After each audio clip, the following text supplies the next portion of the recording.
अपन कौन सा चैप्टर कर रहे थे? 6 चैप्टर कर रहे थे। और लास्ट क्लास में अपन ने क्या किया था? मांस वर्ग, ग्रुप ऑफ मीट्स, ये अपन ने कर लिया था। जितना भी था सब समझ लिया था। और आपने क्लास देख ली होगी, जिन बच्चों ने क्लास नहीं ली थी। ये अपन ने महामृग, जलचर, मत्स्य, ये सब कर लिया था।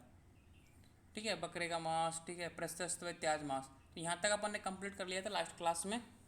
आज आप स्टार्ट करेंगे शाक work, group of leaf vegetables, जो मतलब पत्तेदार सब्जियां होती हैं ना, जो मतलब छोटे छोटे पौधे होते हैं साग टाइप के, मतलब यार एक तो होती है झाड़ी, एक होती है साग, तो मतलब झाड़ियों से छोटे पत्ते होते हैं ना जो फसल होती है, ऐसी सब्जियां। तो मैंने जैसे ग्रुप में एक फ़ोटो भेजी है जीवंती की, आपने देखी होगी ग्रुप में मैंने एक फ़ोटो भेजी थी जीवंती की। तो इस तरीके से आपको जैसे कि विदारी कंद, अब आपको पता नहीं है विदारी कंद क्या होता है, तो वैसे ही मैंने एक एग्जांपल दिया कि आपको बस गूगल पे सर्च मारना है जीवंती, विधारी, तो आपको कन्फ्यूज नहीं होना कि ये कैसा पौधा है, क्या है।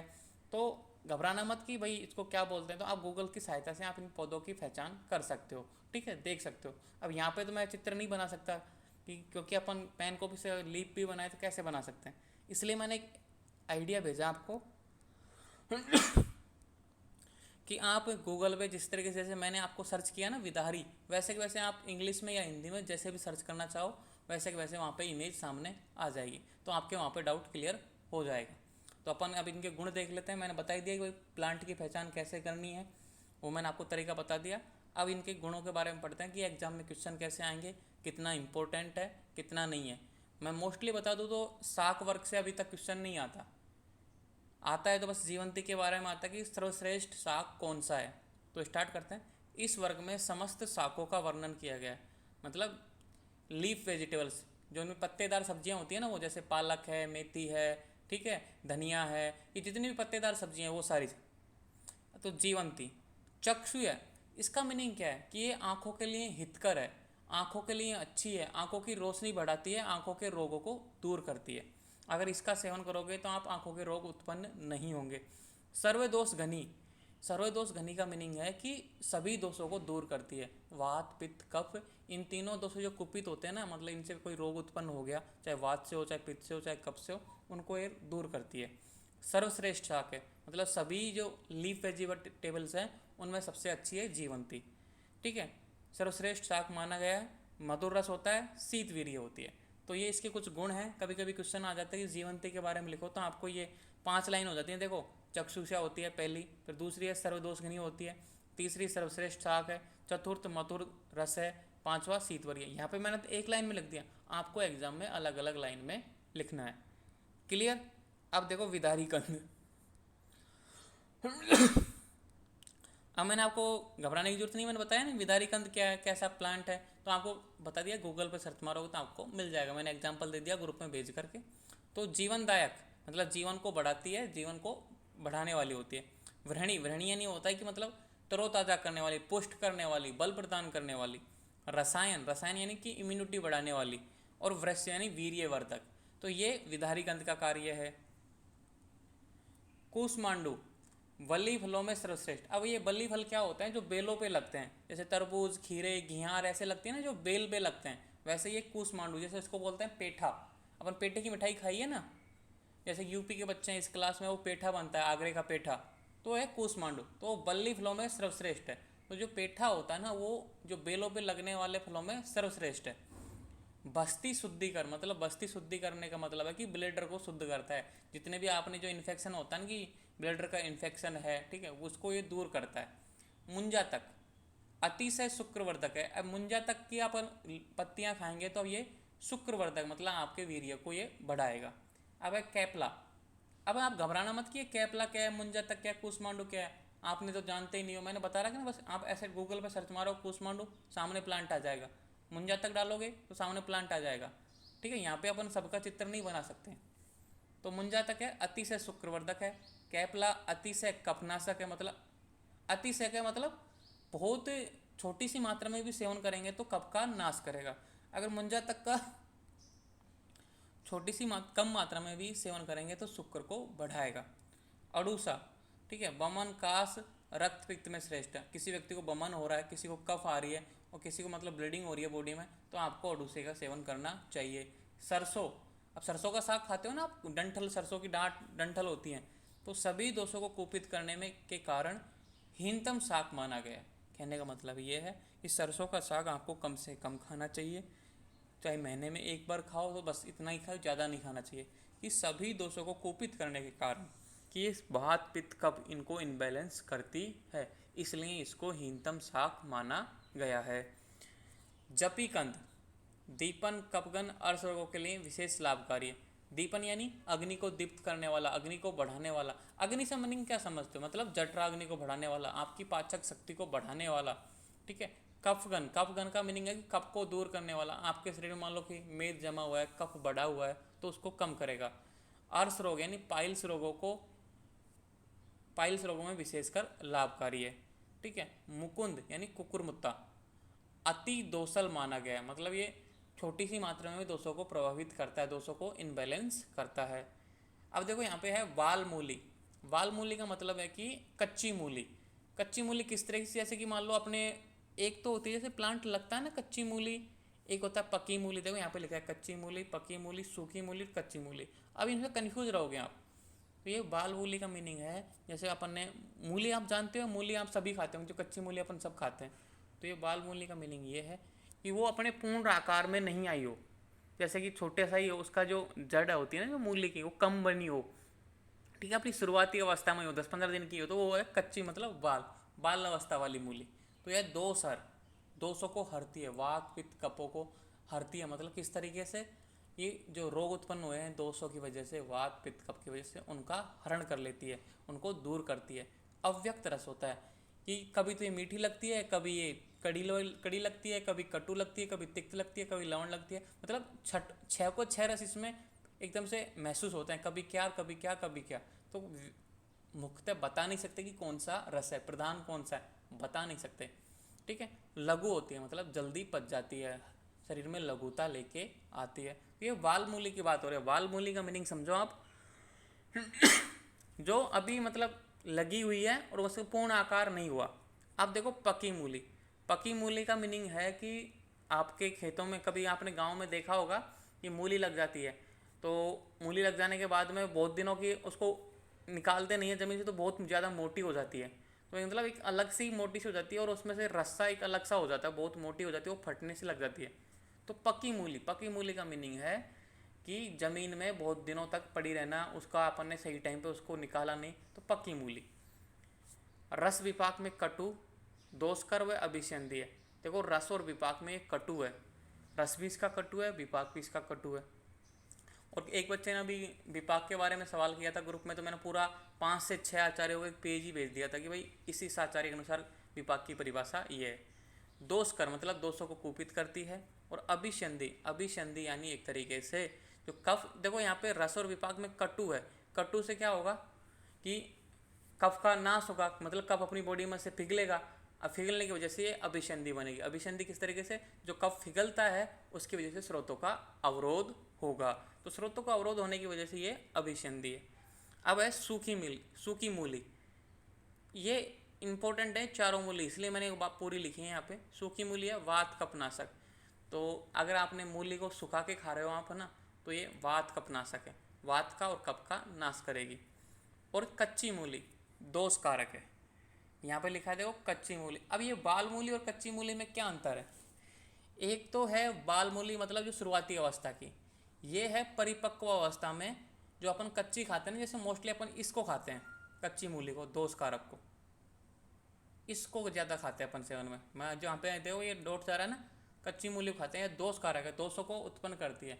तो यहाँ पे लिखा हुआ है कि ये रुचिकर है, अग्नि को दीप्त करती है, लेकिन ज़रूरत से ज़्यादा मात्रा में कच्ची मूली खाओगे तो ये दोषों को विकृत करेगी और आपको विभिन्न रोग उत्पन्न करने में, मतलब एक तरीके से रोगों को बढ़ा देगी। तो ज़्यादा कच्ची मूली का सेवन नहीं करना चाहिए, ठीक है। आपको अगर मूली का सेवन करना है तो आप इसकी सब्जी बनाकर, सब्जी बनाने से क्या होता है कि थोड़ी सी ये दोषों को कम दूषित करती है, मतलब पक जाती है ना एक तरीके से, उसको उबाल जाता है, उबालने के बाद में थोड़ी जो दोषों को कुपित करने की जो शक्ति थी ना वो कम हो जाती है, इसलिए इसकी सब्जी बनाकर खानी चाहिए। अभी देखो सभी शाकों में जितनी भी शाक अपन पढ़ी हैं, मतलब अभी तो यहाँ तो मैंने कुछ ही लिखे हैं, कूसमंडू, मुंजा तक, कैपला, डूसा, सरसों, जमीकंद, ये कम लिखी हैं, मतलब 10% लिखी हैं। बहुत सारी हैं, क्योंकि इसमें क्वेश्चन तो आता नहीं है, इतने सारे हैं। तो ये मैं थोड़ा सा इंट्रोडक्शन के लिए लिखे, नहीं तो अपन इसको स्किप भी मार सकते थे, कोई बड़ी बात नहीं है, क्योंकि इसमें से कभी क्वेश्चन नहीं आता। तो ये सभी शाकों में मतलब क्या बोल रहा है कि पत्र, पुष्प, फल, नाल और कंद गुरुता बढ़ती जाती है। अगर आप पत्र खाएंगे तो सबसे लघु है, पत्र से फिर आप उसी शाक का पुष्प खाएंगे तो वो थोड़ा गुरु है, पुष्प से गुरु फल है, फल से गुरु नाल और नाल से गुरु कंद है। कहने का मतलब है सबसे हैवी पचने में जड़ होती है, जो कंद होती है ना ज़मीन के नीचे लगती है वो, ठीक है। तो गुरुता बढ़ती जाती है सभी शाकों में। तो इम्पोर्टेंट क्या हुआ इसी शाख वाले में, एक तो ये लास्ट में, और एक ये जीवंती और विदारी कंद। बस तीन चीज़ इंपॉर्टेंट है, आप तीनों को याद रखनी है कि जीवंती के गुण याद करने हैं, विदारी कंद के गुण याद करने हैं, और सभी शाखों में कौन सा गुरुता मतलब जो गुरुता का क्रम है, पत्र, पुष्प, फल, नाल, कंद, और ये मूली वाली याद करनी है। बाकी ये छोड़ दो, आपको जरूरी नहीं है, इसको आपको हो जाए तो कर लेना, नहीं कोई ज़रूरी नहीं है, क्योंकि अभी तक कोई क्वेश्चन आया नहीं। अब मुझे बताओ कोई डाउट है मुझे इस यहाँ तक जो शाक वर्क पढ़ा अपन ने? हेलो। सर नाल को क्या कहते हैं इंग्लिश में? ये नाल को जैसे डंठल होता है ना, आप सरसों का जो अपन डंठल खाते हैं ना एक तरीके से, उसको नाल बोलते हैं। जैसे सरसों का फूल भी होते हैं, और एक जान लगता है ना वो मतलब एक तना सा होता है, कच्चा तना, कच्चे तने को नाल मान लो, मतलब कच्चा तना होता है ना उसको नाल, ठीक है। जो कच्चा स्टीम होता है उसको नाल बोलते हैं। ओके, तो ये सर हर्षिता कुमरे बोले कि सर जपी कंद, मैंने क्या बताया, ये देखो प्लांट को आपको बस गूगल पे सर्च करना होगा, जपी कंद क्या है, अड़ूसा क्या है, सरसों क्या, कैपला क्या, मुंजातक क्या, कुसमांडू क्या है, ये सबको आपको गूगल पे, जैसे मैंने जीवंती की फोटो भेजी है ना ग्रुप में, अभी भेजी है ना, एक फोटो भेजी थी मैंने जीवंती का पौधा ऐसे डाल के, तो वहाँ पे 5-7 फोटो आई थी, ऐसे ही आपको जपी कंद की फोटो, मतलब जपी कंद क्या है वो आपको सामने आ जाएगा, ठीक है। ऐसे टेंशन लेने की जरूरत नहीं है। और आपको कुसमांडू अभी देखो इनके में मैंने एक ही बात बताई थी, इनको फोटो की सहायता से समझ सकते हैं। अब फोटो अपन नोट्स में तो बना नहीं सकते, इसलिए मैंने गूगल की सहायता से आपको ग्रुप में भेज दूंगा, ठीक है। तो घबराने की जरूरत नहीं है, एक की तो मैं भेज चुका हूँ, और जिसको आपको समझ में नहीं आए, जो कुछ मिले नहीं, तो मुझे बता देना ग्रुप में। तो ग्रुप अपना खाली रहता है, कोई मैसेज तो आता नहीं है, क्योंकि अभी देखो सैटरडे संडे आज मंडे है, 3 दिन हो गए, एक भी मैसेज नहीं आया किसी का। अच्छा नो सर, उसमें अर्श रोग, अर्श रोग का मीनिंग है कि भाई पाइल्स रोगों में ये यूजफुल है।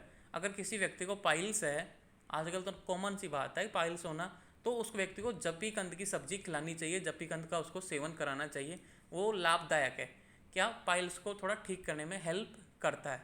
अपन बोलते हैं ना पथ्य, पथ्य यानी क्या होता है कि अपन कौन से रोग में क्या क्या खा सकते हैं। अपन बोलते हैं बुखार में क्या क्या खाना है, अगर किसी व्यक्ति को मान लो पाइल्स है तो आप उसको बोलो कि जपी कंद खाओ, आप थोड़ा सा फायदा मिलेगा।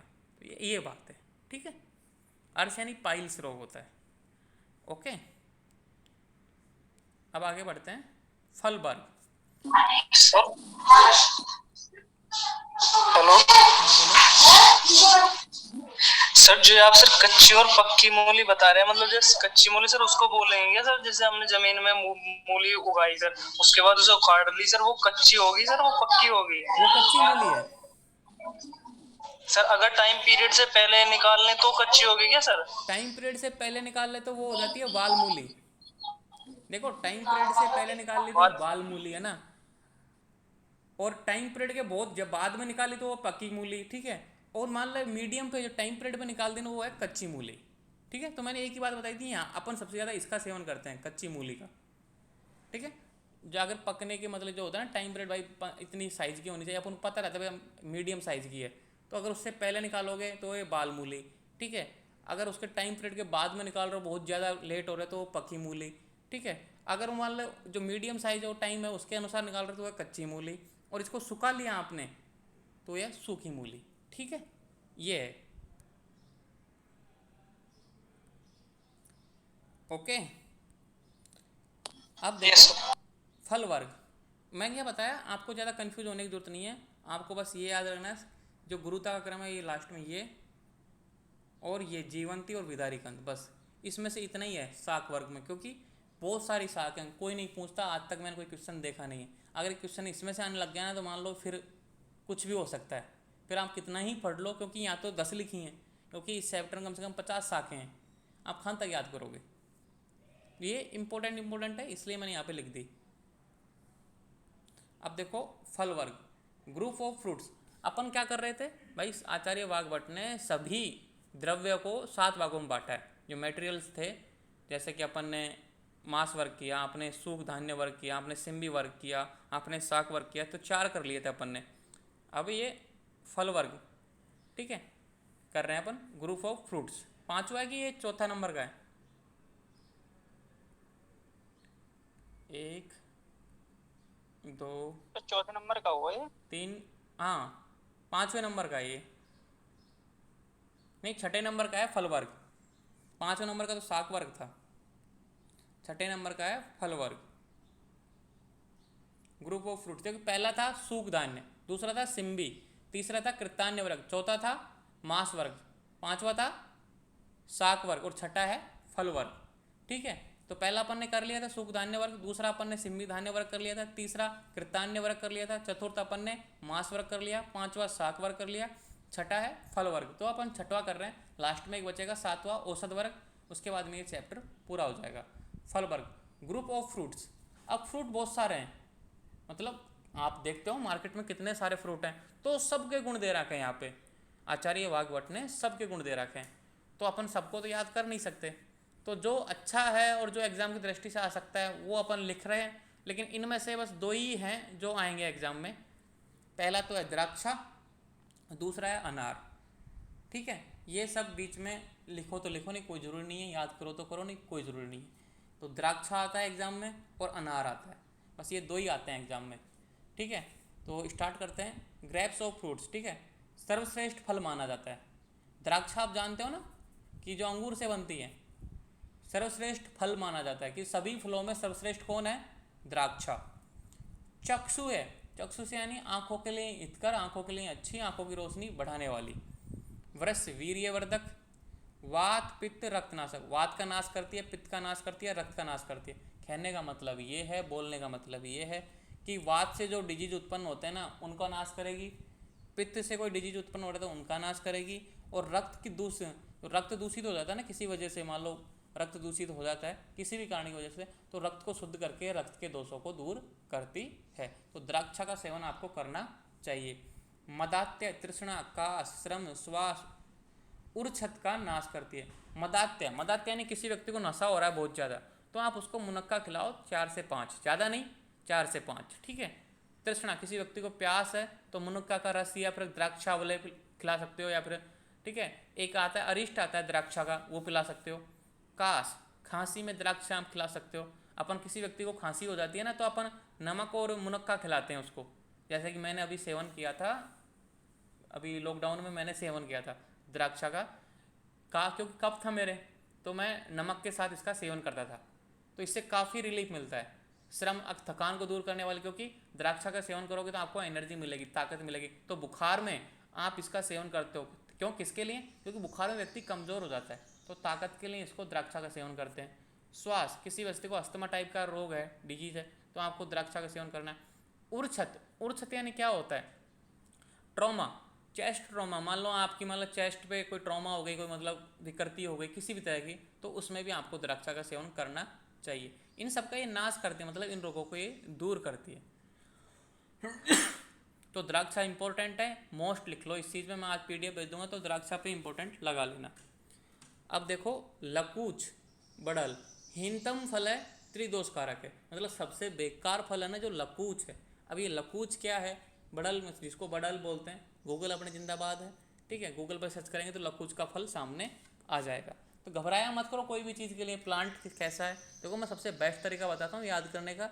कोई भी चीज़ आपको समझ में नहीं आती मान प्लांट से संबंधित कि ये क्या है, तो आप गूगल की सहायता ले लिया करो, और नहीं तो मतलब ग्रुप में मुझे बोल दिया करो कि सर ये समझ नहीं आया कि ये क्या है, एक्चुअली में है क्या, तो मैं आपको उसको पिक भेज दिया करूँगा। पिक से क्या सारे डाउट क्लियर हो जाते हैं। ठीक है। अब देखो बिलावा मज्जा, ये बिलावा मज्जा क्या होती है? भल्ला तक होता है एक तरीके से। ठीक है, ये एक तरीके से विष है। ठीक है, तो अतिशय कफनाशक, मतलब तीक्ष्ण होता है तो ये कफ का नाश करता है। तीक्ष्ण होगा तो कफ को छेदित करेगा, तो कफ का नाश करेगा। जामुन आप जानते हो, इस समय जामुन आ रही है, काली काली होती है ना बरसात के टाइम पे, तो ग्राही होती है, मतलब कॉन्स्टिपेशन उत्पन्न करती है एक तरीके से जामुन। ठीक है, अतिशय वातकारक, और मतलब ज़रूरत से ज़्यादा मात्रा में वात को बढ़ाती हैं। थोड़ी सा भी सेवन करोगे तो वात बढ़ेगा आपकी बॉडी में, ठीक है। तो जामुन का सेवन कम मात्रा में करना चाहिए, ऐसे नहीं कि जामुन मिल गई तो आज खा ही लेते हैं, ठीक है, क्योंकि अतिशय ये वातकारक है। और आपको पता है कि जामुन कब आती हैं, बरसात के टाइम पे आती है, तो मतलब वात का प्रकोप काल होता है तब, और ये वात को भी बढ़ाती हैं, तो मतलब जामुन का सेवन लिमिटेड टाइम से करना चाहिए। कपित्त, कंठगन, कंठगन यानी आपके कट को, जो अपना गला है ना, गले से संबंधित जितनी भी बीमारियां, जैसे गले में खकार है, कफ जमा हुआ है, ठीक है, उसमें ये कपित्त काम करता है, ठीक है।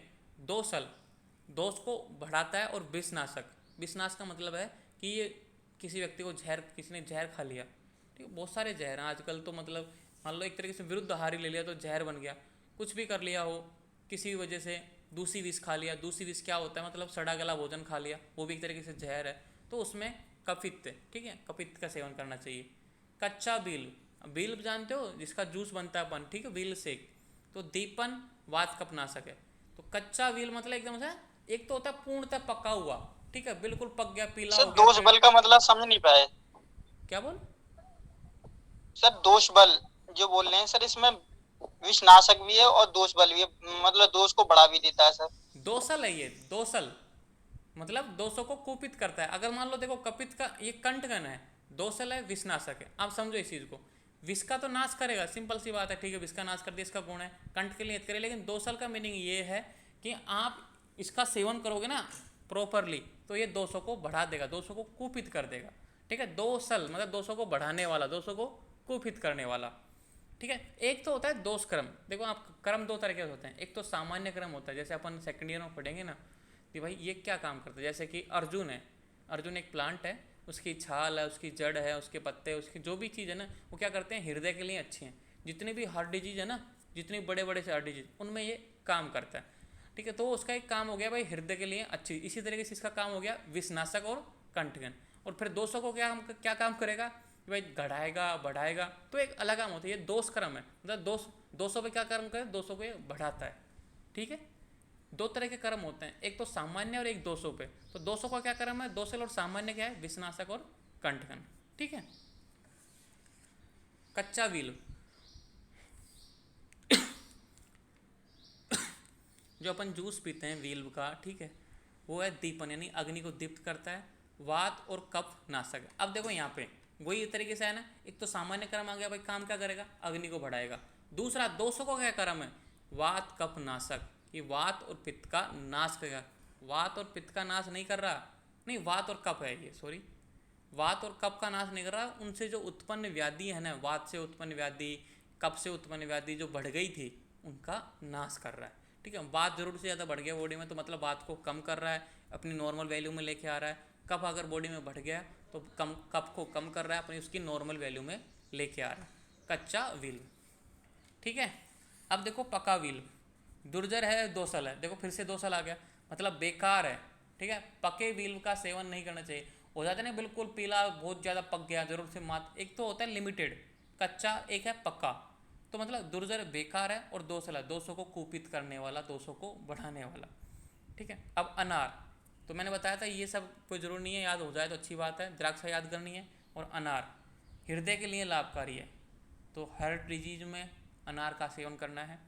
रुचिकारक मतलब खाने को, अपनी भूख को बढ़ाता है और रुचि का उत्पन्न करता है भोजन में। एवं अग्निदीप्त, अग्निदीप्त यानी अग्नि को दीप्त करता है, अग्नि को बढ़ाता है। रुक्ष शाक वर्जित है सिवाय मूलिके, ठीक है। जितनी भी अपन ने शाक पढ़ी थी पिछले में, ये जितनी भी शाक पढ़ी थी ना, ये जितनी भी शाक हैं उनमें बोल रहा है कि रुक्ष शाक वर्जित है, कि सूखी पत्तियां, ऐसे नहीं कि सूखा सूखा के खा रहे हो आप, तो सभी वर्जित है सिवाय मूली के। तो मूली खा सकते हो आप, रूखी सुखाकर मूली खा सकते हो, मतलब सूरज की धूप में उसको सुखा लो, फिर आप उसका सेवन कर सकते हो, ठीक है। मूली के पत्ते हैं, मूली के जो फल होता है ना, वो दोनों खा सकते हो। कच्चे फल वर्जित हैं सिवाय विल के, और सभी कच्चे फल वो वर्जित हैं सिवाय विल के, मतलब जो कच्चा विल बना इसी का सेवन कर सकते हो, बाकी सारे कच्चे फल कोई भी मत खाओ, नहीं बेकार आपके रोग उत्पन्न हो जाएंगे। ये सिंपल सी बात है। तो इम्पोर्टेंट क्या है इसमें, द्राक्षा, ठीक है, और अनार। अनार के गुण पूछ लेता है कभी कभी 2 नंबर में, हृदय के लिए लाभकारी, रुचिकारक एवं अग्निदीप्त होते हैं। ठीक है, अब इस तरीके से ये हो गया फल वर्ग कंप्लीट। अब ये लास्ट वर्ग है औषध वर्ग, ग्रुप ऑफ मेडिसिन सब्सटेंस, मतलब हर्ब्स, जो मतलब मेडिसिनल हर्ब्स है ना वो पढ़ेंगे अपन। तो मैं एक बार डिस्कनेक्ट कर रहा हूँ, दोबारा ज्वाइन हो जाना। ठीक है, तो औषध वर्ग स्टार्ट करेंगे।